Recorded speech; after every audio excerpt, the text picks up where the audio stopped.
Assalamualaikum warahmatullahi wabarakatuh. We are from Group 4 and today we will present about employee career development.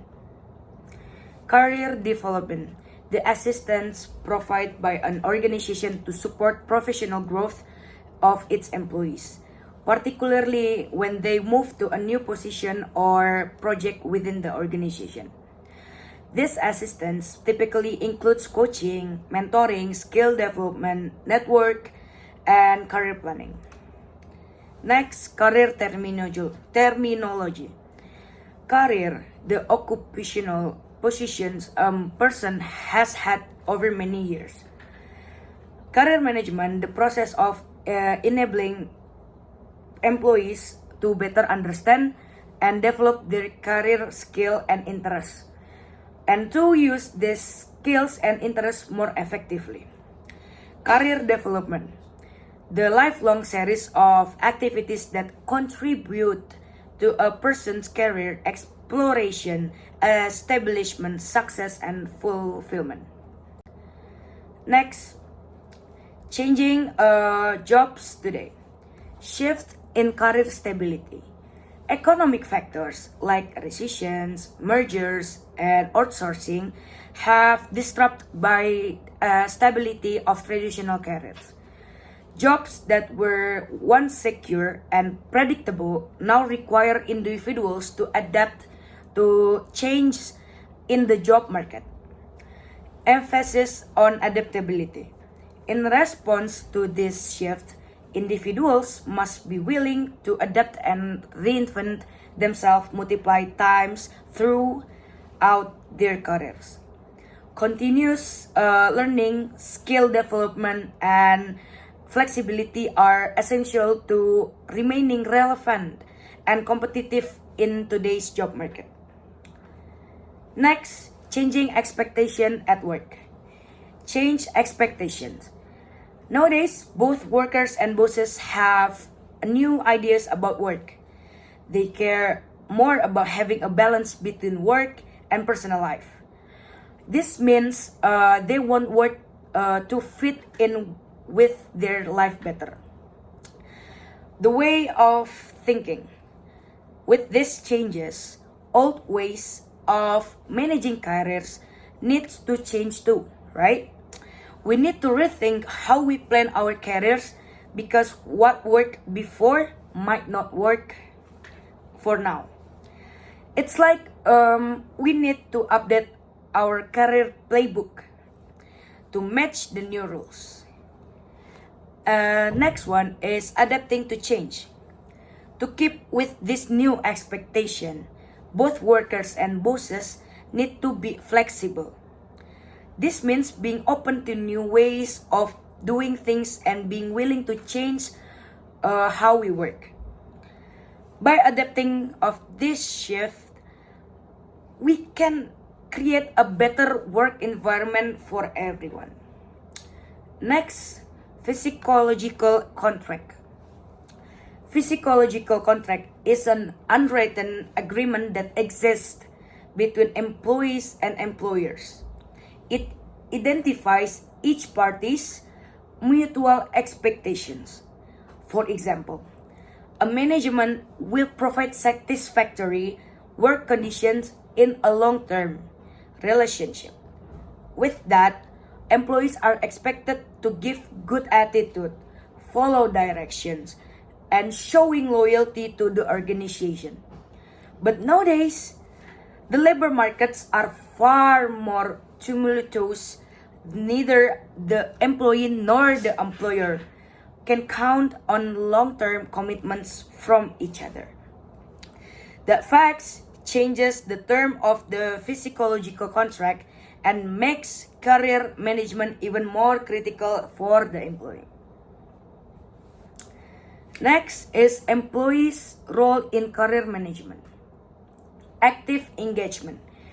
Individuals must actively participate in managing their career by taking proactive steps to assess their skill, interests, and aspirations. Utilization of tools. Employing tools such as career assessments and counseling services can provide valuable insight and guidance, helping individuals make informed decisions about their career plans. Alignment with opportunities. Through active engagement and utilization of tools, individuals can align their skill, interests, and aspiration with available job opportunities, increasing the likelihood of achieving career success. Okay guys, so next slide is employer role in career management. First, realistic job reviews. Employers should provide clear and honest information about job roles, responsibilities, and expectations. This helps employees understand what to expect and make informed decisions about their career paths. Second one, mentorship programs. Employers can establish mentorship program where experienced employee guide and support newer ones. This enables employee to learn from others, experience, gain valuable insight, and develop necessary skill for career development. And third, career-oriented performance evaluation. Employers should conduct performance evaluation that focus on employees' career goals and aspiration. By providing the feedback and guidance tailored to individual career paths, employer can help employee identify area for improvement and opportunities for growth within the organization. Okay, next slide is career management system. First one, career centers. Career centers aim to help employees crystallize their career goals and achieve them within the company. The program includes career development training and follow-up support. The program includes career development centers at work site that employees use on company time. The latter contains materials such as career assessment and planning tools. And second, lifelong learning budget. Several employees provide a 41k type lifelong learning account for their employees, but can contribute and the employee can tap into this to get the career right education and development they desire. Third one, career planning workshops. Career planning workshop is a planned learning event which participants are expected to be actively involved, completing career planning exercise and inventories and participating in career skill practice sessions, usually including self-assessment exercise, assessment on important occupational trends, and goal setting and action planning segments. Fourth, provide career coach. The coach will help individual employees identify their development needs and obtain training, professional development, and networking opportunities. It generally helps employees create 1 to 5 year plans and best the work from the plan. Fifth, offer online programs. Organization could create systems that keep the employees' work history, competencies, career path, etc. This could help employee to analyze employees' training needs after they assess the individual, such as their strength and weakness. They could now organize development activities around the individual needs. And six, career-oriented appraisals. In brief, use this opportunity of performance appraisal to you employees to discuss their opportunities and link their career interests and development needs into a current career plan. Okay, next slide is addressing gender disparities in careers. First one, recognizing a unique challenge. Women often encounter specific obstacles in advancing their careers, such as higher performance expectation and fewer change for growth. And this challenge can hinder their professional development and limit their career opportunities. And second one, promoting equality. By promoting gender equality in the workplace, organization creates a fair and inclusive environment. This allow everyone to thrive and reach their full potential, contributing to more diverse and successful workforce. And third, taking action. Organization must actively addressing these barriers. This involves implementing provide equal access to career development resources and opportunities for all employees regardless of gender. Okay, so next slide is the manager roles.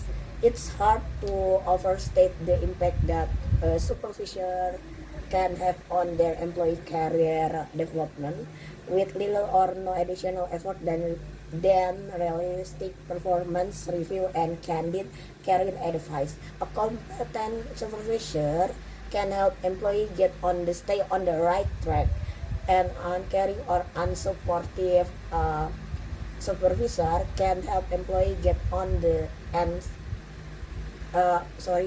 unsupportive supervisor may look back on years of having inhibited and their employees' career development. Several things to support their subordinates' career development needs. Make sure that they develop the skill required to get off to a good start. So here are some ways you could help them. First, schedule regular performance appraisal and at these reviews, cover the extent to which the employee's current skill and performance are consistent with the present career aspiration. Second, provide employee with an informal career development plan. Third, keep subordinates informed about how they can utilize the firm's current career-related benefit and encourage them to do so. Four, know how to coach employee and provide mentoring assistance. Okay, so next slide is about improving coaching skills. Coaching means educating, instructing, and training subordinates. Mentoring means advising, counseling, and guiding. Coaching focus on teaching certain-term job-related skills. Mentoring focus on helping employees navigate longer-term career hazard. With more manager leading, highly trained employees, and self-managing team supporting, coaching, and mentoring are phased, replacing formal authority and giving order for getting things done. Employers understand that coaching and mentoring are important. Coaching and mentoring require both analytical and interpersonal skill. They require analysis because it's crucial to teach or advise someone if you don't know the problem is. They require interpersonal skill because it's equally crucial to know the problem if you don't get the person to listen or change. Okay, next slide is building your coaching skill. Some performance situations don't require coaching, but things rarely go so smoothly. And when they don't, you're probably going to have a coach employee. Coaching does not mean just telling someone what to do. We can be best thing of coaching in terms on 4-step process. So first one is preparation. Preparation means understand the problem, the employee, and the employee skill. You will watch the employee to see what he or she doing and observe the workflow and how co-workers interact with the employee. Second, planning. Planning the solution in practice. You will then lay out a change plan in the form of step to take, measure of success, and date to complete. Third, activate coaching. Actual coaching, here you are is as in the teacher, as one writer said, an effective coach over ideas and advice is in such a way that the subordinate can hear them, respond to them, and appreciate their value. And the last, follow up. Last is the necessary to follow up observe the person progress periodically. And next slide is building your mentoring skills. Traditional mentoring involves experienced individual providing advice and guidance to help employees navigate their careers. This can be informal with manager offering support or formal through structured programs. Regardless of the approach, having a mentor can greatly benefit career satisfaction and success. First, mentoring caveats. Supervisor face both advantage and challenges in mentoring. While it allows them to positively impact the career and life of their less experienced colleagues, it also involves navigating complex long-term issues like personal psychology and relationships. Given their limited formal training in this area, supervisor must be careful when providing mentoring guidance. Second, the effective mentor. Research on supervisor mentoring suggests that effective mentors set high standards, invest time and effort into relationship, and actively guide portages. Trust based on the mentor's competence, consistency, communication, and willingness to share control is crucial for effective mentoring. And the third, the prestigious responsibilities. Mentoring involves mutual responsibility, while having effective mentor is crucial. The protege who stand to benefit the most play a significant role in fostering a successful relationship. Proteges should consider the following. First, selecting an appropriate mentor capable of offering objective career guidance, often someone on 1-2 level above their current supervisor. Second, understand that not all potential mentor may be willing to commit the necessary time. Third, clearly outlining expectation regarding time and guidance to facilitate mentoring agreement. And last is respecting the mentor time by focusing on work-related issues and avoiding personal matters. Next is making promotional decisions. So career planning and mentoring often precede promotion decisions. For employees, promotions can provide opportunities to reward exceptional performance and to fill open positions with tested and loyal employees. Yet, the promotion process isn't always a positive experience. Unfairness, arbitrariness, or secrecy can diminish the effectiveness of the process. Several decisions, therefore, loom large in any firm's promotion process. Decision 1. Is seniority or competence the rule? Probably the most important decision is whether to base the promotion on seniority or competence, or some combination of the two. Today's focus on competitiveness favors competence, as the criterion depends on several things. Union agreements sometimes contain clauses that emphasize seniority. Civil service regulation that stress seniority rather than competence often govern promotions in many public sectors organizations. Decision 2. How should we measure competence? Important managerial adage called the Peter Principle, named after its founder, says that companies often promote competent employees up to their level of competence, where they then sit, sometimes underperforming for years. Defining and measuring past performance is relatively straightforward. Promotions should require something more. You also need a valid procedure for predicting the candidate's future performance. For better or for worse, most employers use prior performance as guide and assume that the person will do well on the new job. Many others use test or assessment centers to evaluate promotable employees and to identify those with executive potential. Decision 3. Is the process formal or informal? Other employees set formal, published promotion policies and procedures. Employees receive a formal promotion policy describing the criteria by which the firm awards promotions.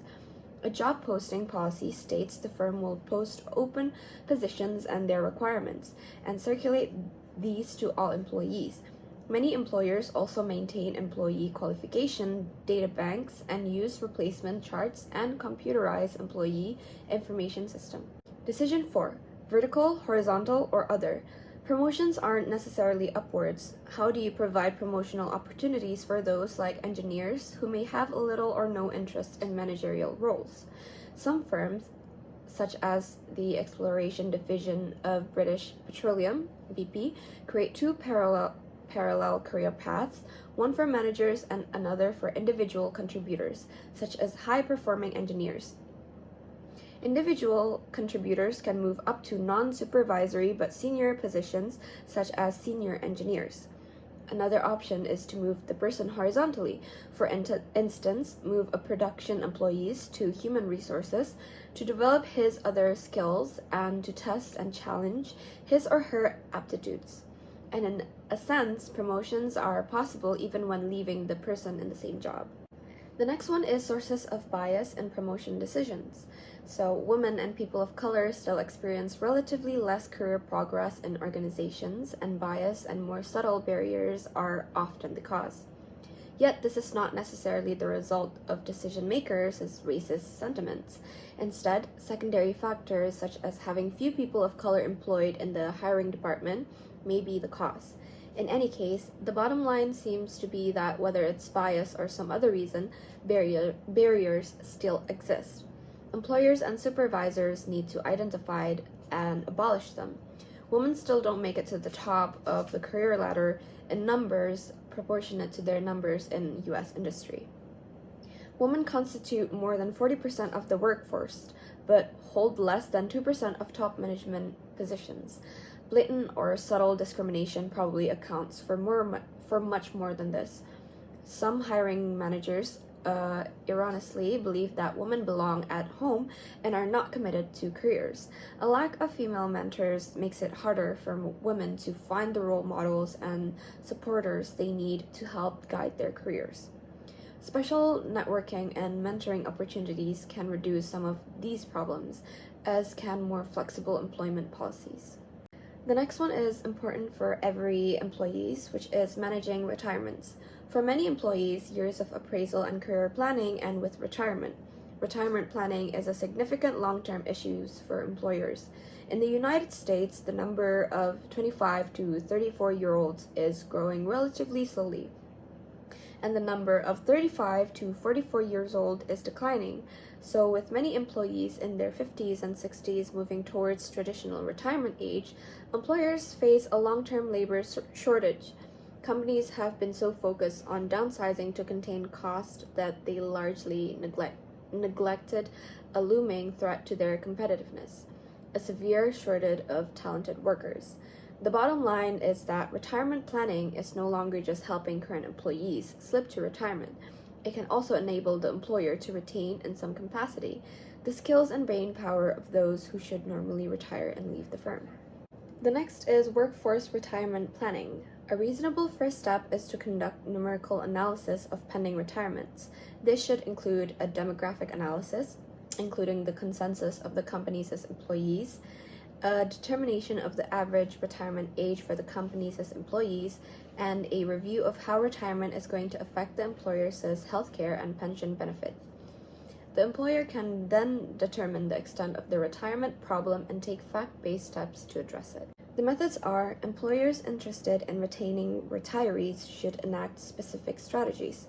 Those typically involve implementing human resource policies that foster and assist older workers. Understandably, studies demonstrate that employees who exhibit greater dedication and allegiance to their employer are more inclined to extend their tenure beyond the usual retirement age.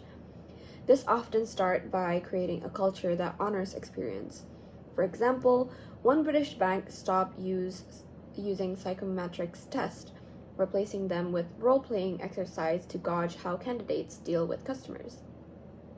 Employers implement diverse tactics to retain older employees, including offering part-time positions, engaging them as consultants or temporary staff, providing flexible work arrangements, encouraging them to work beyond the typical retirement age, offering skill enhancement training, and introducing phased retirement programs. These measures enable older workers to transition into retirement gradually, reducing their work commitments over time. That is all from our group. Thank you so much for your attention. Wabillahi taufiq wal hidayah. Wassalamualaikum warahmatullahi wabarakatuh.